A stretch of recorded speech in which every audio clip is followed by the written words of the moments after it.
chce niečo opýtať, tak zodvihne telefón a sa opýta.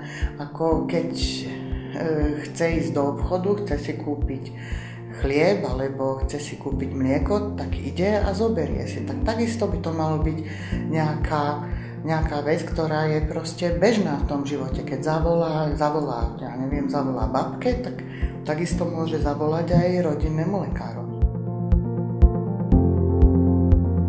V zime sú viacej ľudia prechladnutí alebo majú teploty, v lete majú viacej nejaké hnačky, potom ľudia sa chcú objednať na určité vyšetrenia, ako vidia v tom také, že ako keby skôr dostanú nejaký ten termín na vyšetrenie, keď takto. Možno niektorí aj nevedia, ku ktorému sa mali na ktorého odborného lekára sa majú proste obrátiť.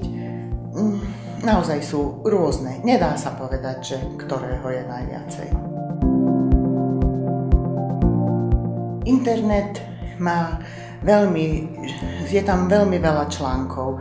Je to veľmi, naozaj, na internete sa dajú nájsť odborné články, dajú sa nájsť takou rozumnejšou rečou napísané články, len myslím si, že pre širokú verejnosť vyslovene odborný článok, ktorý má nejakú hodnotu, je nezrozumiteľný. Takže keď pacient, ktorý si prečíta nejaký odborný článok, ktorý je naozaj povie niečo o tej chorobe, tak tomu nemôže rozumieť, pretože neštudoval medicínu, nie je lekárom, nechodil najmenej 6 rokov do školy, neštudoval ďalej, ako nemôže odbornému, naozaj kvalitnému článku rozumieť. Chcela by som povedať, aby sa nebáli ľudia, aby telefonovali rodinnému lekárovi, aby využívali túto službu.